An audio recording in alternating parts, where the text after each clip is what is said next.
Now we're into the second half of the 2000s, from 2005 through 2009. And I had to mention my second time recording this part because I forgot to turn on this microphone. So, great. Well, I think, at least I think, unlike my first record, I think this might be a little bit more faster since, well, because I'm not kind of going through these. So I think a lot of them are going to be more easier sum ups. So that would basically be it. So we start this up with 2005, and we begin right off with Brokeback Mountain by Ann Lee. I don't think this needs any explanation. S tier, obviously. Yeah, this would have been easily the rightful Best Picture winner of 2005. Obviously, it didn't win at the time because there was this massive controversy with a lot of Academy members refusing to watch it, apparently, because, of course, with the subject of the gay theme, of course, and stuff like that. Although it still took home, like, adapted screenplay for Larry McMurtry and Diana Osana, directing for Ann Lee, and original score. I really do love this movie. Like, obviously, Jake Gyllenhaal and Heath Ledger's performances work very fantastically here. But I think the real reason why those worked so well was because of the writing by McMurtry and Osana. Um, the only gripe I would say about the movie that I really didn't like was Michelle Williams' character. It's kind of the typical role that you would see in many other potential other LGBTQ plus theme movies where the wife is shocked that her husband's actually gay. Like, this is not the first time we've seen this. I mean, Far From Heaven from Todd Haynes was just like 3 years prior that already had done that, although the difference was the wife was the main character and not the husband, though. So obviously we're going the husband's perspective. Well, soon to, of course, obviously he would be halfway through the movie, and I really do also like still the final scene Ledger's character has with his one of his daughters who comes to visit him. That was definitely a very great ending. The score is so iconic. I'm surprised this movie was not up for film editing. That's kind of odd. Um, yeah, so it is definitely a movie that has definitely aged well, although obviously the movie is set in the late early 60s from what I hear. Anne Hathaway is good in her small role that she has in the movie. I almost forgot about her when I did that in the original recording, but yep, I do remember now she was in this film. Next up, Capote by Bennett Miller. I am putting this one in A. One thing that really kind of captivates me throughout this entire movie is Philip Seymour Hoffman as Capote. Like, this is like when I was watching this movie, I completely forgot I was saying, "Oh, this is Philip Seymour Hoffman is playing Truman Capote." This is I see Truman Capote in Capote. And that could be because of with Philip Seymour Hoffman doing a completely different voice he had to do to try to be accurate to Truman's voice as much as possible. And it is my favorite Oscar nomination by him, and definitely I would say would be my pick for Best Actor. I know Heath Ledger is definitely a close second, as well as Walking Phoenix and Walk the Line, but I do think they made the right decision. Catherine Keener, as Horton Foote, I don't remember much of the movie, so I don't have many knowledge of it. Sometime maybe in the future, I think I might have watched it. I think only a little, but I don't remember. But I will probably have to watch In Cold Blood. To actually now getting obviously with Capote in my mind, maybe I might want to see In Cold Blood. I know it was available. I believe it is on available on Blu-ray and on the Criterion Collection, but I think I never got around to it. So in the future, I might have the possibility to do so. Now we're into Crash, the real Best Picture winner of 2005. Also won for original screenplay and film editing. So, a lot of people would probably put this in any of those rankings, the obvious bottom tier rankings. I do like it, but I wouldn't say it's Oscar worthy. But I am putting this in B, but it will be a very low B.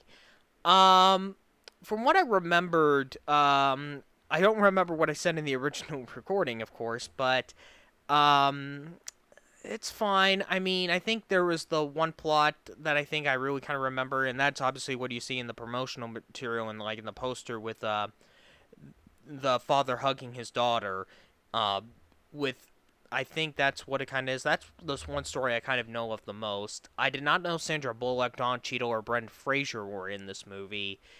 Um, the song "In the Deep" I think really worked well in context. It would have been my pick for best original song. So since I have seen Transamerica and Hustle and Flow, so yeah, that would have been probably would have been my pick for original song. So that probably would have been the only Oscar I would have given to Crash. Um, for 2005, I've yet to see Syriana on the original side, so I can't really say. So yeah, it's a fine. I do like the movie, but it would be low beer average. Almost put it in C, but I did remember being kind of entertaining watching throughout the movie. Now we're into Good Night and Good Luck by George Clooney, and kind of coincidence that there's a Broadway play based on the film that's going on in New York with Clooney playing the role of Edward Moreau, or Moreau, I believe that's how you pronounce it.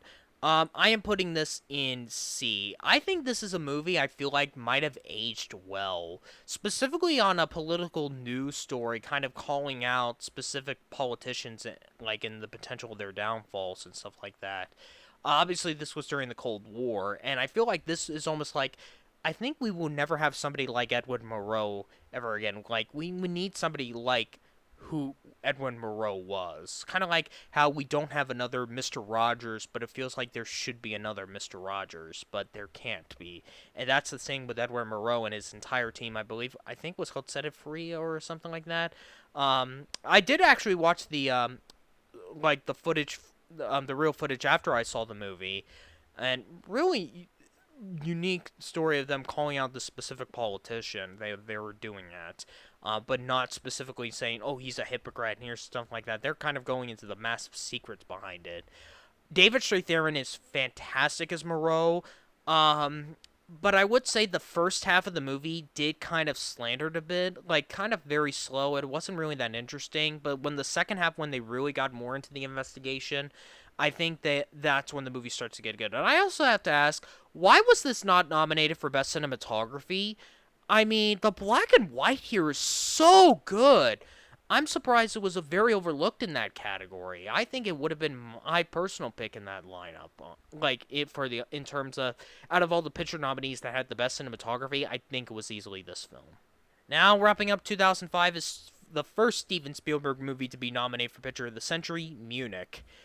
So I know that obviously it's very interesting that we just had No Other Land and September 5 the previous year, and now we're into in 2024 I meant, and all the way before that we had Spielberg's Munich. Um, I was going in blind, obviously, like a lot of the picture nominees. I was thinking, based on the synopsis, I thought, oh, is this just going to be the entire perspective of the Munich massacre? But no, it's kind of like all the build-ups to it, and like in the events, like with all the other events prior to it. Um, Honestly, I don't remember much of the movie, and I had put this in E because I don't really remember much of the film itself. I'm not saying this as like somebody who supports Palestine or supports Israel. Like this whole the conflict between those two countries has still been going on even before I was born. So the war in Gaza is just the only kind of current thing I know about the relation between the two countries. That and No Other Land, and a bit of this Munich massacre. So it's just like it's been going on ever since after World War II. And I think the whole suspense was kind of not that great, honestly. I think out of all the Spielberg's movies that received a picture nominee of the 21st century, I think this would be my least favorite one. Now into 2006, and we start this up with Babel by Alejandro Gonzalez Inarritu. I am putting this one in. I think I originally had it in D, but I think I'm gonna put it more so in E, cause yeah, no, I think I did put this in E. Yeah, this is a movie that has not great critic reception in today's standards, and I don't think this would be a movie in today's standards that would be nominated at the Oscars. Although all of Inarritu's movies have all been up for nominated for at least one Oscar. Obviously, two of them were up for Best Picture. So, um, it's just kind of convoluted with all these four plots with the two kids, the husband and wife, which are Brad Pitt and Kate Blanchett, to the husband and wife's kids with their housemaid going to Mexico for a party and then trying to the way to get back in to the U.S. And then the Japanese woman who is Rinko Kikuchi. Adriana Barraza plays the maid. Um, it's just like if it was like having all four stories kind of going back and forth throughout all the time loop is just so kind of confusing to me. Yeah, I just don't think this would be a movie I don't really remember much. It's just like there's just too much plot going on in all these stories. If it was like different, if they were all just going into like I would say like something like I forget what another movie like if they would just have one of the plots go on and then they would kind of explain the convolution. Like Pitt and Blanchett's would be the final one of the story, and then just like okay, now you get the whole scenario. So but yeah, I don't think this movie didn't age well for a picture nomination. It did one for its score, which ironically enough was done by the composer who previously won for Brokeback Mountain. Brokeback's more iconic score than Babel is. Now into the Best Picture winner of 2006, Martin Scorsese's The Departed. A lot of people would put this probably in S or double S tier or A. I'm putting this one in B. Now, I actually did watch the original Infernal Affairs trilogy before I saw The Departed. I remembered because the Infernal Affairs trilogy is on the Criterion Collection. The first Infernal Affairs movie, the original film, is fine. I don't remember much of the sequels, though. The Departed, I think, is way better than the original film, obviously. One of the best English remakes to a non-English film, but not by much, I would say. Like, there are a lot of good moments. Jack Nicholson, I don't know how he was not nominated for Best Supporting Actor. That's very odd, and it's very interesting. He presented Best Picture when that movie won with Diane Keaton, so that's very iconic. Yeah, but this was obviously Scorsese's year. Honestly, my personal pick for Best Director would have been Paul Greengrass for United 93. Adapted screenplay, I would have given it to Notes on a Scandal. Film editing, I don't remember what's in that lineup. And then like for the other ones, I honestly do agree with the Academy with the actors branch that Blood Diamond is definitely DiCaprio's better performance. I do liked him in that movie more so than The Departed. I even like Blood Diamond even more so than The Departed, honestly.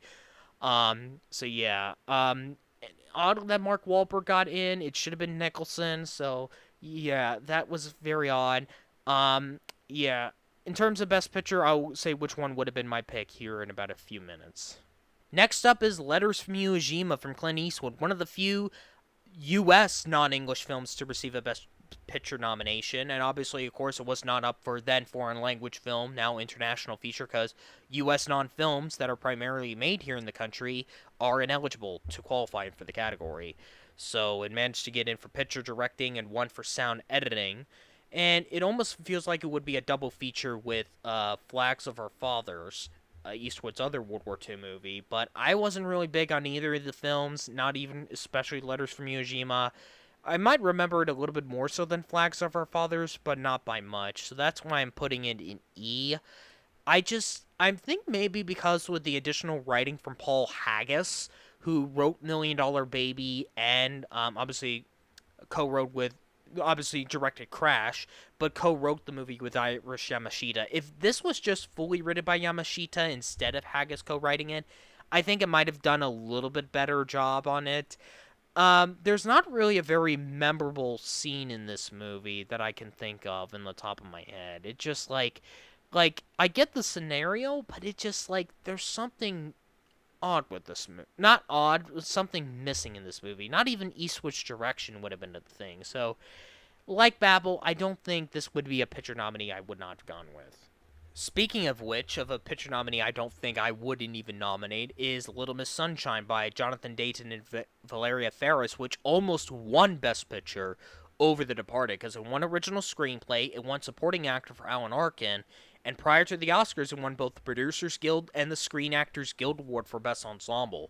If the Oscars were today, Little Miss Sunshine would have been the picture winner over The Departed, although Scorsese would have still won director.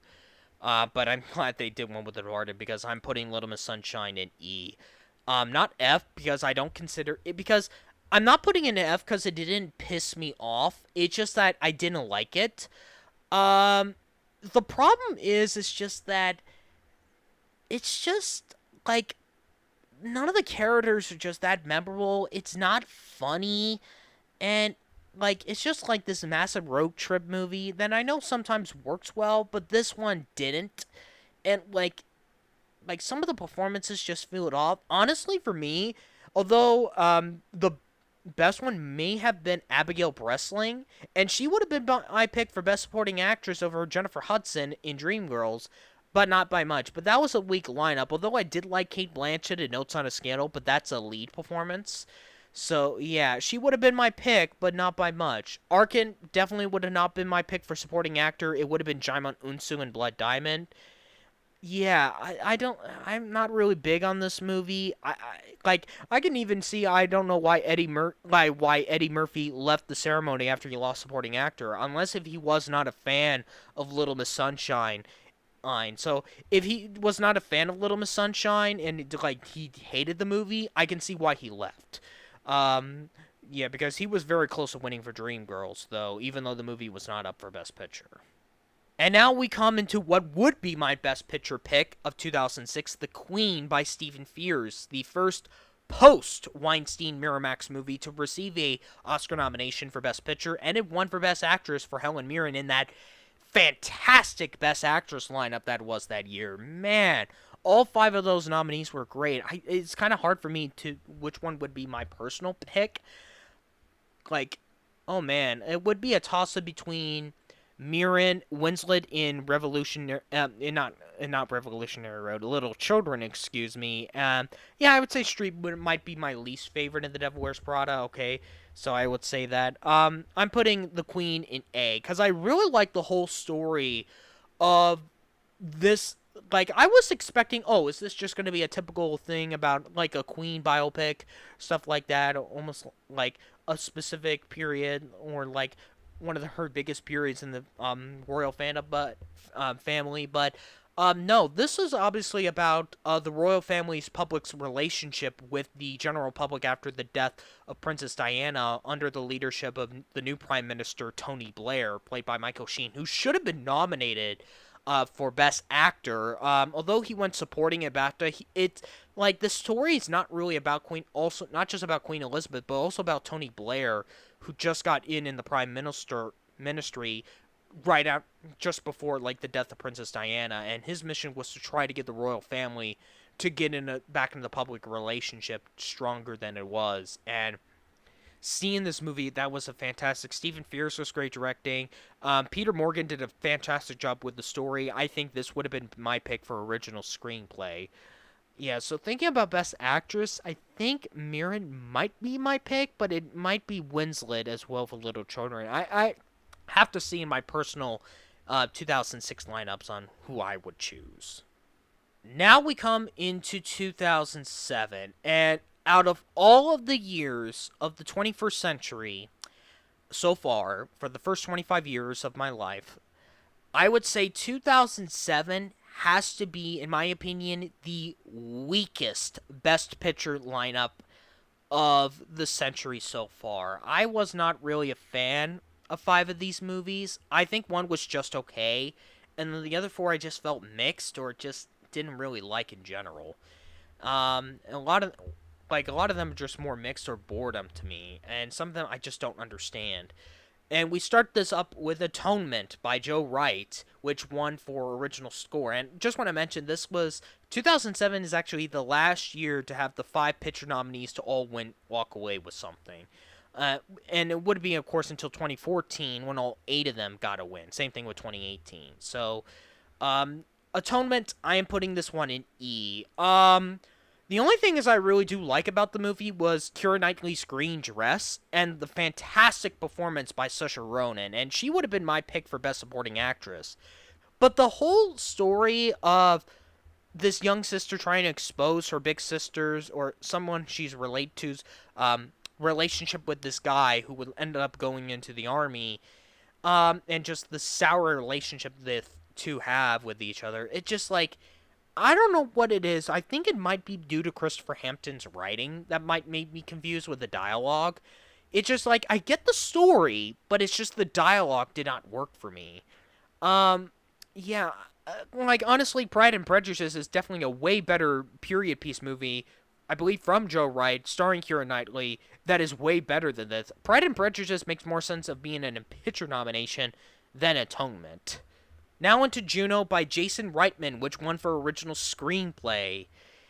And sorry to say this, I'm putting this in D. The concept seemed interesting, obviously, of having this young teenager giving her child to two wealthy parents that have struggle of getting a child on their own. But the connection between Juno and the husband the of the baby they want to donate, which is Jason Bateman's character, the connection they have the two almost having something in common. I just don't. I think that was the biggest downfall of the film. I think that having her kind of having more of a connection with Bateman's character, not romanticized by the way, just almost something they have a lot in common of a unique friendship that kind of sours Bateman and Jennifer Gardner's relationship in the movie.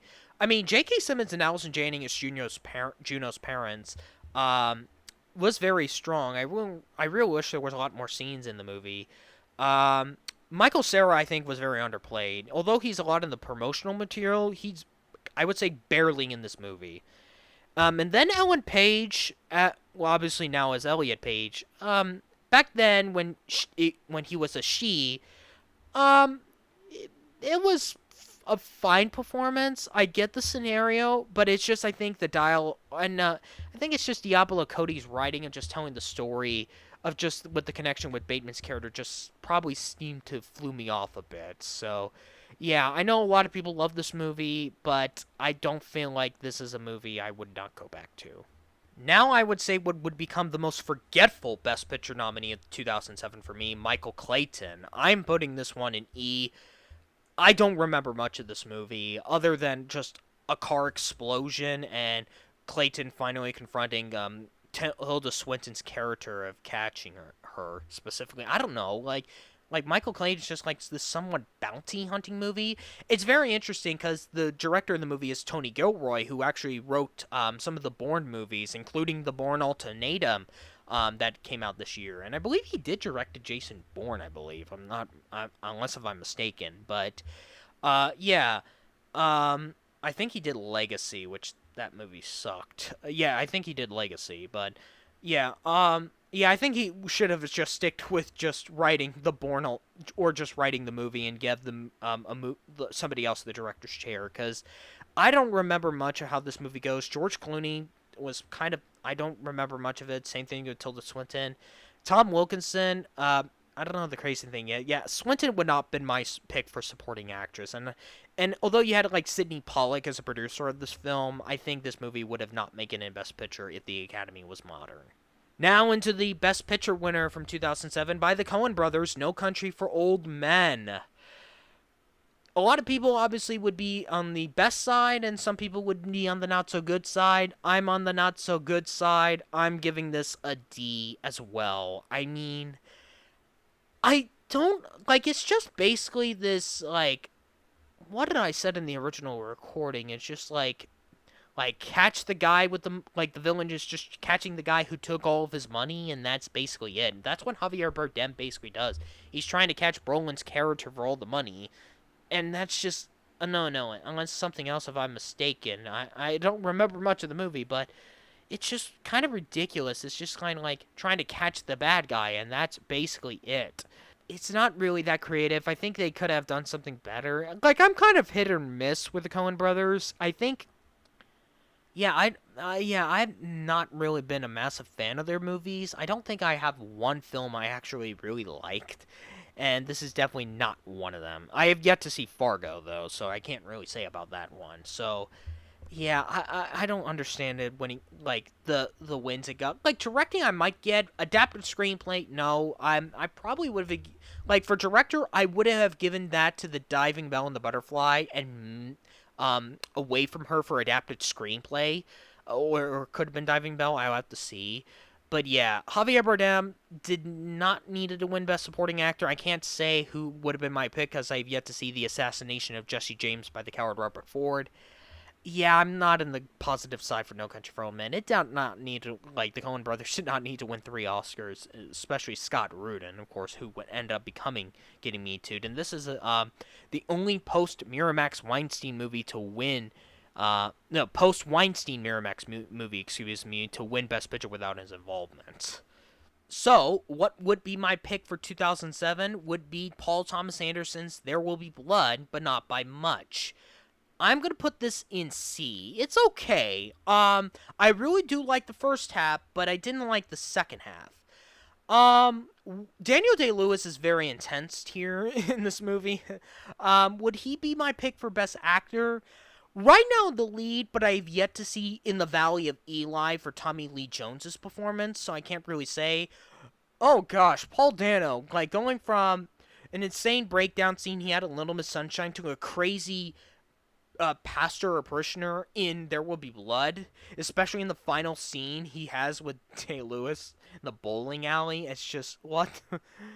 um, I also did like the whole buildup of the story of having this oil company being close to a nearby village. And I also love the little romance subplot with Day Lewis's son's relationship with one of the village girls that would end up becoming married. Even though I wish there was more scenes in it, but I think it was probably the best it could have because that was obviously not the subject of the movie to force the romance side of the film. So yeah, it would be my pick for Best Picture, but not by much. I would probably replace all 5 Best Picture nominees. It would just depend on how the personal lineup for 2007 would become. Now into 2008, the final year that had 5 Best Picture nominees before we go to 10, 9, or 8, until maximum of 10 until 2021. So we begin this up with The Curious Case of Benjamin Button by David Fincher, and honestly, it is my favorite David Fincher film so far, honestly, that I have seen, including out of all his 3 Picture nominees. Yep, even more so than The Social Network. I am putting this one in A. I really like the concept of, like, the story. Obviously, this was based on some sort of a short story by F. Scott Fitzgerald, but the concept of a person aging backwards from an old man to a baby, like obviously he kind of starts as an old baby, obviously when he's born, but then obviously kind of does grow, of course, as an older man, and just like how Benjamin Button goes from one way to another way, like unlike the other ways where he just starts out in the like living in as a what was it, like in nursing home, and then it obviously ends up going as a little kid and just ends up becoming more of an infant as he gets younger and younger. Benjamin's connection with Daisy is a very unique story of how the two would have this unique relationship when they both get closer to the same ages, especially when Blanchett finally enters in. And obviously, she has. I did not know she was all in that big. I think she was in that big prosthetic makeup she was in the hospital with obviously having the hospital setting during the beginning of Hurricane Katrina. I don't know what David Fincher was thinking about that idea. I don't know when that's when the movie started to develop. I'm not really sure, but I don't know why. But yeah, but I really do love the whole relationship that Benjamin and Daisy would have from Brad Pitt and Kate Blanchett. Blanchett should have been up for Best Actress. I don't know why she was not nominated. So yeah, this is my favorite Fincher film, and I'm so glad. I have actually the elusive Criterion Blu-ray of in my Criterion Blu-ray collection. I actually got it at a used store that sells used games and physical media films, and I'm so glad I ended up getting Benjamin Button on Blu-ray from that store. And I have an entire video on that in one of my Criterion Collection Blu-ray updates. I used to do home media collection updates, but I discontinued it starting this year. Now here is in what I would say the movie that doesn't make sense to be in picture nowadays, and the last time the Academy would actually recognize Ron Howard, Frost Nixon. I am putting this one in E as E or D. Yeah, I'm putting this in E because I kind of felt bored with this movie. Like the concept's interesting of having obviously this Australian British Australian TV host trying to get his popularity back and doing this exclusive interview with Nixon after the Watergate scandal up for his resignation. The concept seemed interesting, but and it is written by Peter Morgan, who adapted his own play. Obviously, Peter Morgan wrote The Queen, but I think somebody else should have wrote adapted his play. I didn't think Morgan should have not just adapted his stage to screen style adaptation. This is like one of the few ones that doesn't work from stage to screen, honestly. And also, Frank Langella just doesn't like he sounds like him, but doesn't really look like a good Richard Nixon, honestly. I've yet to see Oliver Stone's Nixon with Anthony Hopkins, so I can't really say on how he portrays Richard Nixon compared to Frank Langella. Yeah, that's odd. So two Best Actor nominees performing Richard Nixon got that's I just realized that now. Yeah, I don't think this movie would have not making a Best Picture if the Academy was modern. Now we come into what I think was the runner-up for Best Picture of 2008, Milk by Gus Van Sant, which won for original screenplay and Best Actor for Sean Penn. I am putting this one in D. Now I do get the whole story of Harvey Milk. Although I've not watched the Oscar-winning documentary though, that from the '80s, so I can't really say. Like, yeah, telling the story of the first openly gay politician, noteworthy to be precise, of running for office and the relationships he would have. Especially with Josh Brolin's character. I forget what the real life person Brolin portrayed in the movie, which I think that was kind of under downplayed. I really wish there was a lot more into the movie. But it's just like like not specifically saying this as a straight man. It's just I think the editing might be the reason why I was kind of thrown off with the movie, and some of the casting decisions, like some of the performances, other than Sean Penn, like maybe James Franco and even Josh Brolin were probably not that great. I get it with Penn and even trying to accurately do Harvey Milk's voice. I get that part. I just did not think the direction wasn't a standout either. I get it with Dustin Lance Black's writing on this one, especially since he is openly gay himself, and he really admitted that in his speech, although he didn't actually say it, but you do get the words when he was doing his speech, and that was very memorable. It's just I don't think like yeah, this I would say this would be a movie would get in picture in today's standards, especially with the subject theme of gay rights. I just don't think it would be in my personal lineup though, because I just think that the movie was not that entertaining to me. Now we come into The Reader by Stephen Daldry, the infamous Weinstein movie on why the Academy expanded the Picture nominees to 5 to 10, because this was a movie that was very mixed by critics, but the industry took to it because Weinstein campaigned the hell out of the movie because it was directed by Stephen Daldry, written by David Hare, produced by Sidney Pollack, Anthony Minghella, and Donna Gelati, the latter of which a Franklin producer collaborator of Weinstein during his time when he ruled the industry. Starring Kate Winslet, which was the massive campaign to get her Oscar, and Ray Fiennes, kind of a romance post World War II like story, like with somebody involving with the Nazis. It's just like it's very obviously you get all the Oscar bait things that Weinstein would do. And with that film getting in over like The Dark Knight and Wall-E, that's when the Academy expanded the nomination. So thanks a lot, Weinstein. You were the reason why we have the expansion of the picture lineup. But I'll be honest, I actually really like The Reader. I actually really do like this movie a lot more than everyone does. Even more so, obviously I agree with the hours. Yeah, I don't think that movie was not that great, but the Reader, I do like it, and I'm giving it an A. Yeah, I know a lot of people are going to disagree with me on that, but it's not because of the old woman young man relationship status. I think it's just the way how David Hare wrote the script. It's just like telling the whole story, and with the performance from Ray Fiennes and the young guy who played it, just hearing them just reading is just something that I really do like.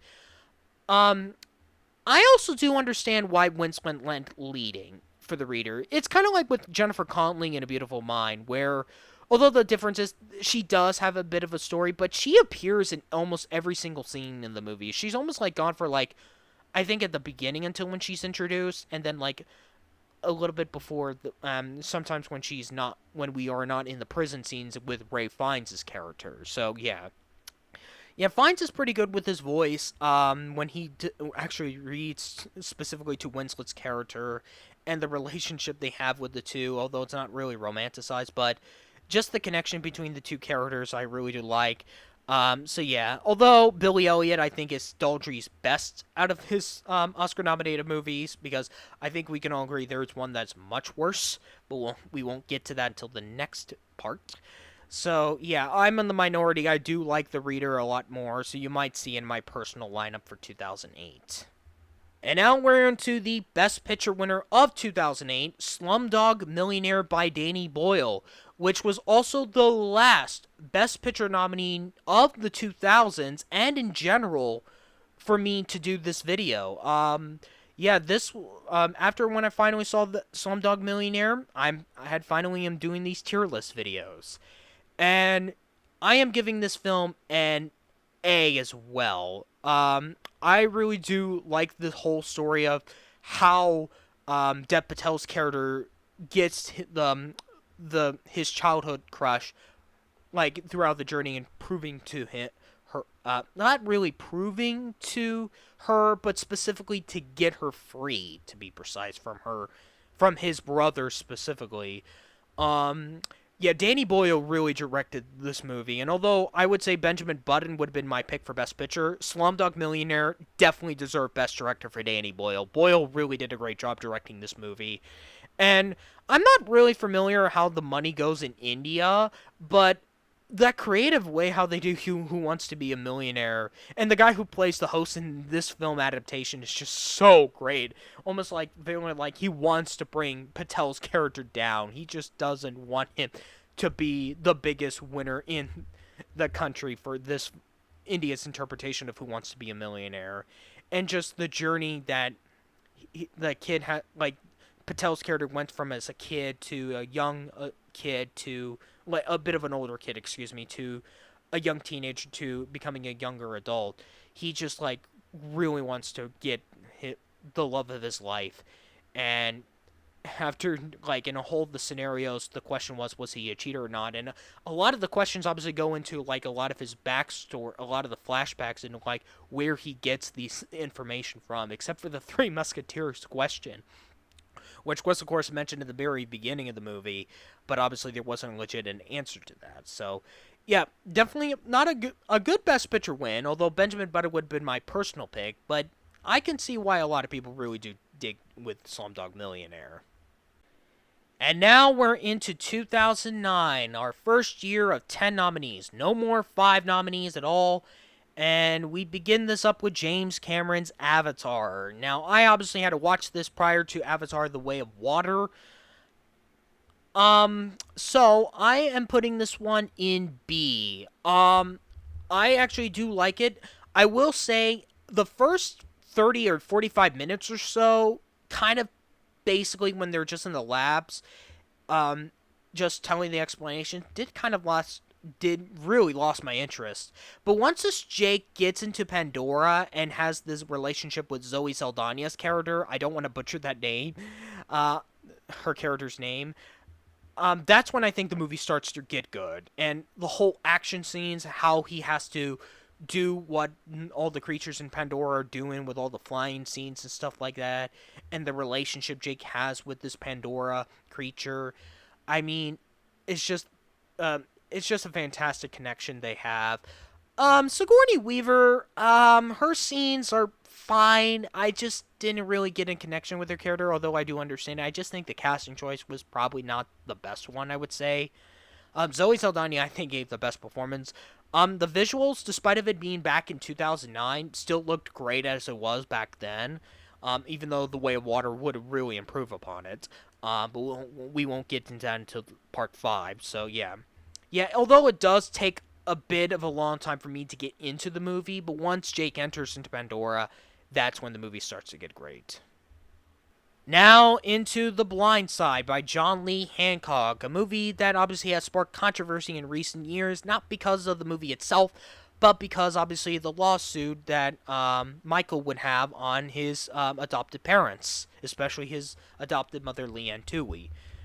I am putting this one in A, honestly. Yes, I am actually putting this in A because despite of like, I understand the whole maybe this might not be inaccurate, and it's just probably telling the story, but like the connection of the love story that they brought in between Leanne and Michael in this movie, mainly due to the performances from Sandra Bullock and Quentin Aaron, and I'm surprised Quentin Aaron was not even up for Best Actor. I mean, he would have been a better Best Actor nominee than I would say three of those nominees in that category. Yeah, he is fantastic in this movie. Some of the ensemble is also great, like Jay Head, who plays SJ. Louis Collins is fine. I don't remember things, but Tim McGraw as Sean Toohey. I mean, that's a great example of a music artist doing a great job acting that involves him not to do singing. Because I know a lot of people had said Tim McGraw can act, and I can see why a lot of people praise him for him doing acting jobs when he's not singing or not required to sing for an acting performance. And that is a very creative casting choice, and I would love that. And I do really like that casting choice. But Bullock, would she? I don't. She would almost be my pick for Best Actress. Toss up between her, Helen Mirren in The Last Station, and another performance we'll get into. Yeah, just the whole relationship between Leanne and Michael, although it might be inaccurate nowadays based on the lawsuit, but I really do like this movie, and my mother does as well. All right, now there's an alien invasion in South Africa as we go into District 9 by Neil Blomkamp, produced by Peter Jackson, which I think he had a better movie that he did. Probably the best film he did not direct it, because he decided to direct The Lovely Bones. I'm putting this in S. I really do like this movie. Love this movie actually. Just the whole concept of like this agent and this entire team have to try to have this connection with these aliens in South Africa to either to have them get out, and the connection with them and they would have to deal with, and then especially when Shartley Copley's character gets infected, that's when the movie has to go into a massive direction to make sure his life is not ruined, or especially the relationship with, like, not a sour relationship, but like how his life is now going to be after he got infected by the alien creature, by an alien creature, after I think he got exposure to one of the I think it was one of the weapons, I would say, or one of the sprays that he got connected to. Yeah, it was one of the sprays, not from one of the aliens, but one of the what was it? Well, it's scientist words, I would say. Yeah, Neil Blomkamp should have been up for Best Director. This movie should have won Best Picture. I'm sad this movie went home empty-handed. Like, it would have been my pick for Director. The reason why it was an adapted screenplay, although many people view it as original, but because there was a short that was made prior to the movie called Alive in Joelberg, they qualified it for adapted because of that short, which I don't even remember. I think it was almost like 30 seconds or something like that. And they adapted that somewhat adapted it into the movie. But by Oscar rules, if you're a short film like Whiplash, you have to go into adapt it. So, yeah, it's a kind of a divisive nomination to be an adapted if it's not right or not, kind of similar to Syriana or 2001: A Space Odyssey. So yeah, there are some massive confusions of what is adapted and what's original, even Barbie for an example. So yeah, if it's a short film prior to made to the movie, then they count it as adapted. Yeah, Neil Blomkamp should have been up for Best Director. Shartley Copley should have been up for Best Actor. It should have been up for makeup. I mean, the visuals are really great as well. The sound design is great. I'm glad it got in for Best Film Editing. It's just sad this movie went home empty-handed. It would have been my pick for Best Picture of 2009. Now we're into An Education by Lone Scherfig, which was actually written by Nick Hornby, and the movie that got Carey Mulligan into the spotlight. I'm putting this one in D. I do like the synopsis of this coming-of-age story for this young schoolgirl to get in relationship with this rich man. But as soon as you know where the movie is going, and when the twist comes in, that's when you know, oh, it's one of those movies, the betrayal side of it. So, yeah, kind of spoiled the movie a bit, but yeah, if you know where the movie is going, you're not going to like this movie as much. So, yeah, I wasn't really big on this. Now, I think, I'm not sure if I'm correct on this. I believe this might be Nick Hornby's first time writing a movie.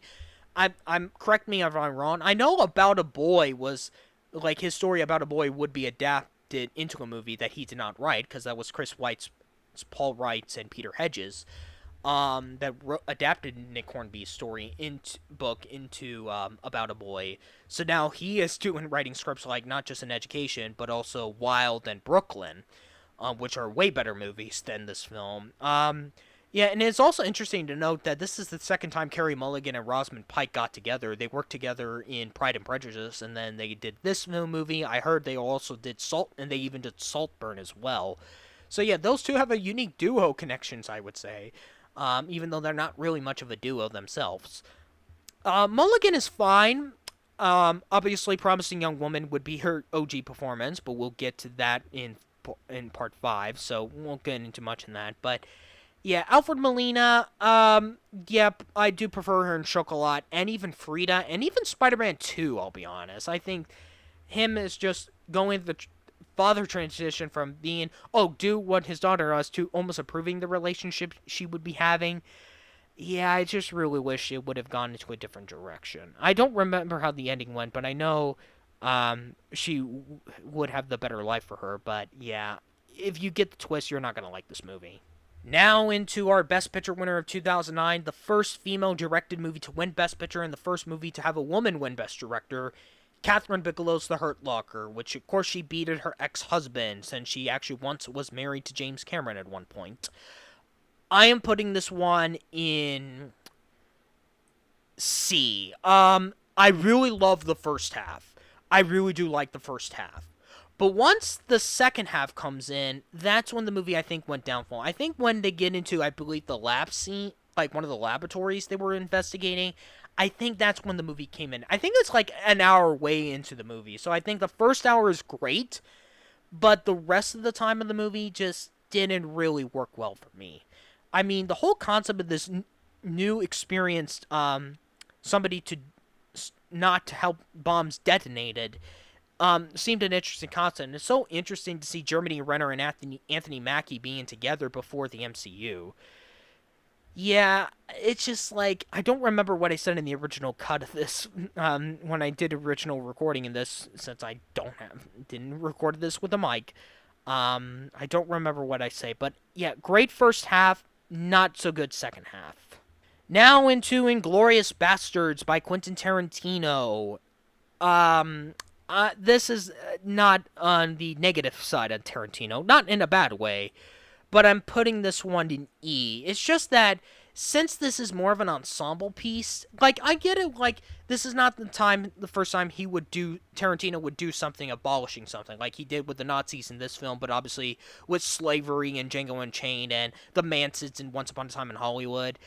I think this one, since there's no clear main character, I think that's the biggest gripe. Since there's no legit lead, not from Nomin Laurent or Brad Pitt or Christoph Waltz, which I get it why he went supporting, I just didn't really think this movie did not need to be up for any Oscars. Like, I know, it was like Tarantino and had the connection with Weinstein until after Weinstein's exposure. Like, just working together in movies, not in the controversy way, but it just like it seemed interesting, yeah, to poke fun at Nazis and find a way to kill them easily in an alternate universe, but the characters are just not really that memorable. Not even Hans Landa, which is Waltz's character, just didn't do nothing to me. So yeah, even the whole movie theater scene, and Nomin Millard almost could have been the MVP. It's just her character was well written. I just think there could have gone into a different is it I believe a French woman, I believe, or is it a German? I don't remember. I think it's a French woman in the movie, unless if it's German, I'm not mistaken. Yeah, I believe it's French. I don't remember, but yeah, if that character had a different European actress, like a French or a German actress, I think I might have liked the movie, character a lot more. Now we're into Precious, based on the novel Push by Sapphire. And I am putting this one in A. I really do like this movie a lot. Like there might be like maybe some minor issues I have, like maybe with some of the educational scenes or stuff like that, but oh my gosh, the whole story of the difficulty that Precious has with not just with her pregnancy, but also with the relationship of her abusive mother. Oh my gosh, Monique absolutely did deserve that win for Best Supporting Actress. That is one of the most intense villainous roles I have seen. Like I know there's a lot of abusive mother roles, but I've never seen something like that. But there is a reason to it, as there would be something that would be revealed, but I can't really talk about it because it would be spoiler territory. Gabourey Sidibe definitely is fantastic. Like obviously, she really had to make her and Monique really had to work together to make sure that those performances of their the character's sour relationship felt so real, and that was so fantastic. And even Precious really trying to be well on her education is something that she really wants to do. Definitely, I would say this movie also did deserve the win for Best Adapted Screenplay for Jeffrey Fletcher. I mean, this was the first movie to have an African person to win a writing award, and that was pretty historic. Like a massive upset over Up in the Air, which we'll talk about here in about a few minutes. But yeah, that win was so fantastic, and I even remembered Sapphire, who was the author of the book, who was there at the Oscars. She was crying happily that the script won on like the movie won for its script, and she was so happily like very bowling, and she was just like, the man who adapted my book into a movie script won an Oscar. And yeah, like that's a moment that like it is kind of rare. You don't usually see somebody like, although a lot of them would be deceased, but a lot of authors of some of the novels that the book was based on would be there at the Oscars, and Sapphire was actually there, so that was a definitely a great moment, I would say. Now into A Serious Man by the Coen Brothers. As I kind of stated, I've been not really a big Coen Brothers fan, and I'm putting this one in E as well. I just don't get it. It's just like with obviously with Michael Stuhlbarg's character, I forgot was there a gay connection or something like that, or like the relationship with his mother, what ex-wife, wife or ex-wife, and like with his kids and like the neighbors and stuff like that, and it was an Asian student. It's just like I don't even know like what I don't remember much of this movie. Like it wasn't that long, like only 3 months or 4 months ago I saw it, but it's just like I just don't get it. It's just like, and the fact that this only got in for original screenplay other than Best Picture is very odd. Like with The Blind Side, I get that. Like, like, well, that's because I actually like the movie. And it only got in for Best Actress. With The Serious Man, it just didn't do that. Honestly, since I forgot to mention about this one, The Hurt Locker, like Precious would have been my pick also for Best Director for Lee Daniels. The Messenger, the only non-Best Picture nominee in original screenplay, would have been my pick in that year, because that wasn't really a strong lineup as well. So yeah, I would not even nominate this movie in general. And like, yeah, I've been very off with the Coen Brothers. There are some good moments, but there are some not so good moments, and this is definitely another one of those, like No Country for Old Men. And now we're coming into the second animated film ever be nominated for Best Picture after Beauty and the Beast, Pixar's Up by Pete Docter.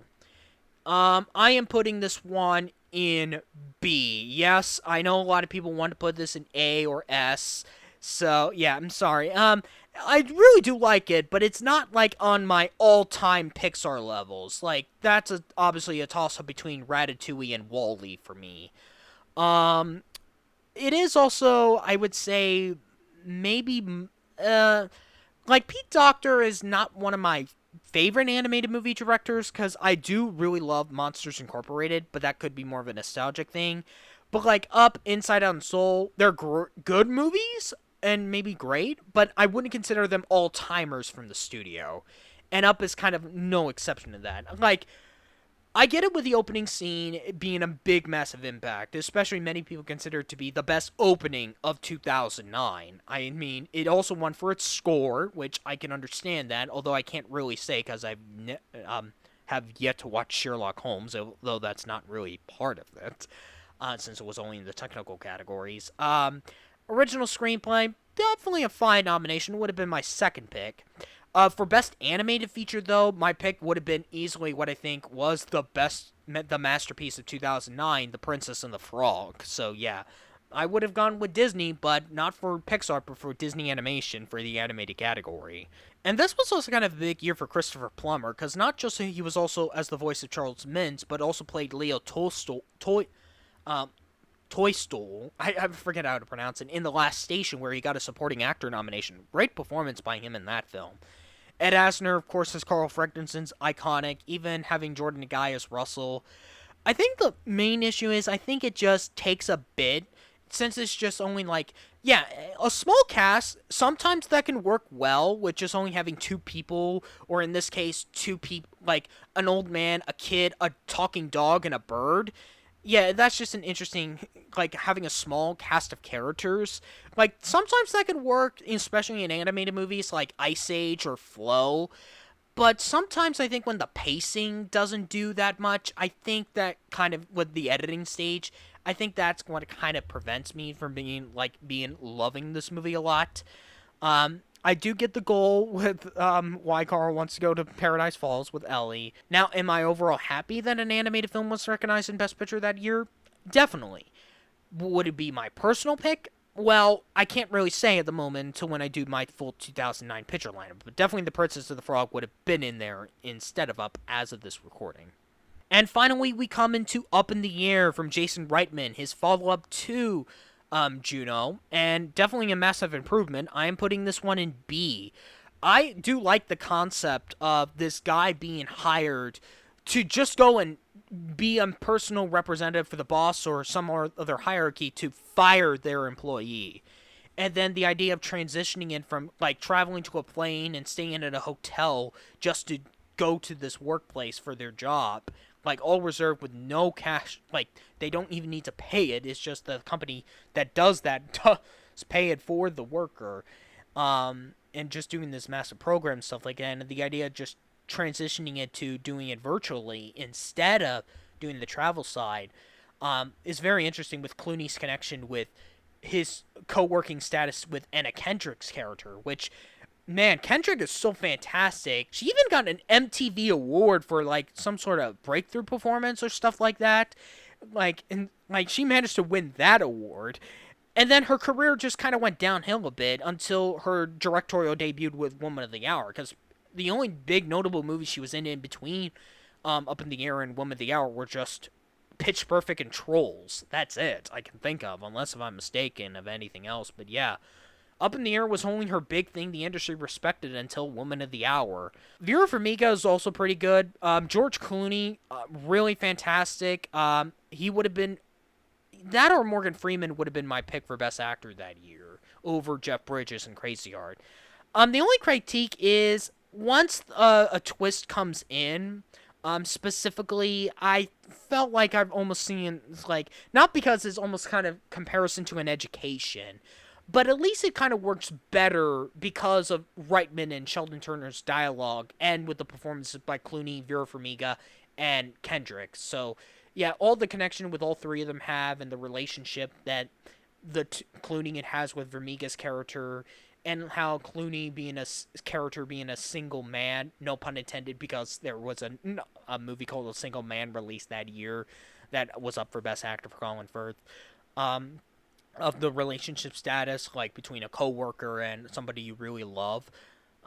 Yeah, and then when the twist kind of happens, it's almost like, oh, great, of course it had to happen. And then obviously you kind of almost get the scenario, but you do really feel sympathetic for Clooney's character.